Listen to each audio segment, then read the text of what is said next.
Alright, what's going on, everyone? If you didn't see my community post, I'm on a bit of a break, kind of, but I had to come back to talk about this article because what the heck is going on? This is kind of crazy. So if you haven't heard, the Marvel Spider-Man set and all future Marvel sets are not coming to Magic Arena. Now, bear in mind, these are standard sets. These standard sets are not coming to Magic Arena. That's crazy. So instead, what we'll be getting is Omen Path sets, as they're calling them. They are full universes within sets on Magic Arena that are mechanically identical. We're basically getting the Spider-Man set, but with in-universe cards on Magic Arena. And this is insane.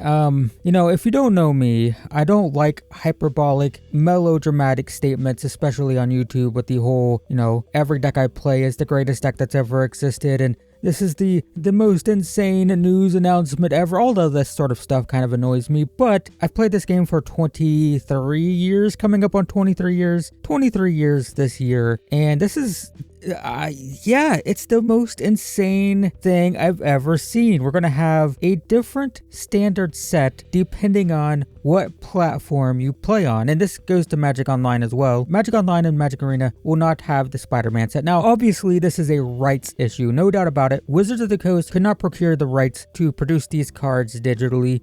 It could be because of Marvel Snap. It could also just be, who the heck knows? I don't know. I don't know. All I know is Wizards of the Coast could not make the cards on Magic Arena, and I just think that's insane. It's crazy to me that someone who plays Friday Night Magic and only plays in paper, if they go to watch a Magic Arena video on YouTube or go watch a Twitch streamer, the cards are going to be different. They're different cards. And if you are a digital only player, if you only play Magic Arena, if you watch a paper World Championship or Pro Tour, the cards are going to be different than what you play with.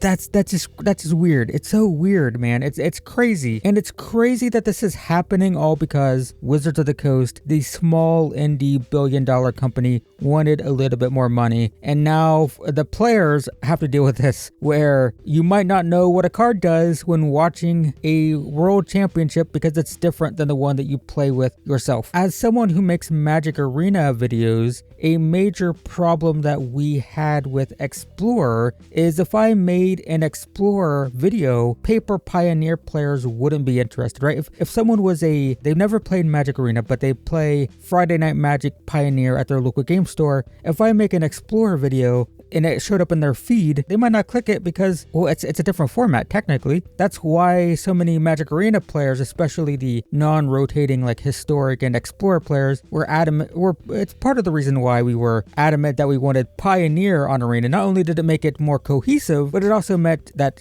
for my own selfishness, I could make a Pioneer video on Arena and a paper Pioneer player could watch it, and that benefits me, right? It's good to have that sort of cohesiveness where everyone's on the same page. It means that I can make Pioneer videos for paper Pioneer players. It means that people who want to practice for a Pioneer tournament can do so on Magic Arena, and it's the same metagame. Having everything cohesive makes sense. And I feel like we're doing that all over again, but with standard, because now if I make a standard video about a Omen Path card, a paper standard player might not even know what card I'm talking about, right?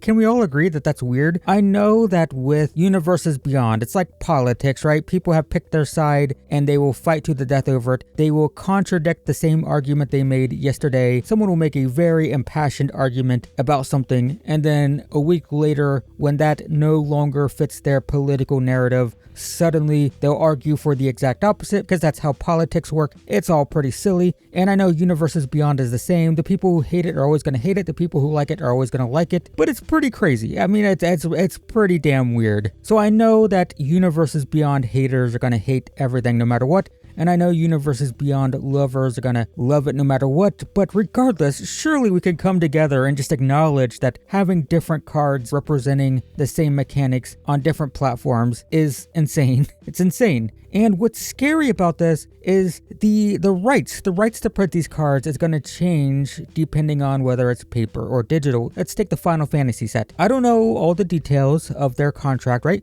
I don't know, I wasn't there, but presumably they have the rights to produce the cards for a set amount of time, maybe 5 years, maybe 2 years, who knows. But Wizards of the Coast can print the Final Fantasy set in paper, and by the time they don't have the rights for it anymore, it's fine because it's done. But that's not how digital platforms work. They need to constantly have the rights to have those cards in the game. And what happens 5 years from now, say, if Wizards of the Coast loses the rights to the Final Fantasy set? What happens? The way this usually works, I think, is Wizards of the Coast could lose the license to sell Final Fantasy cards in the future. The problem with that is, like, if 5 years from now they lose the rights to sell Final Fantasy cards, you can't trade on Magic Arena. So you just have no way to get those cards, and then you're stuck waiting for Wizards of the Coast to make an entire universes within set. I mean, that's so short-sighted, man. It's so... They're not considering that at all? They're not considering at all that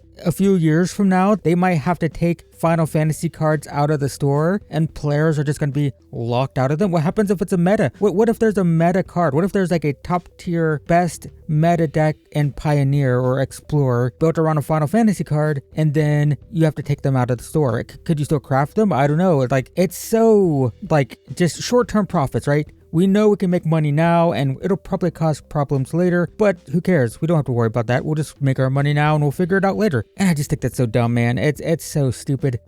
Man, I just think it's bad. I think it's bad that paper and digital players are now more divided, more than they already were. It's now more confusing than it was to watch tournaments, to watch Magic Arena YouTube videos or Twitch streams.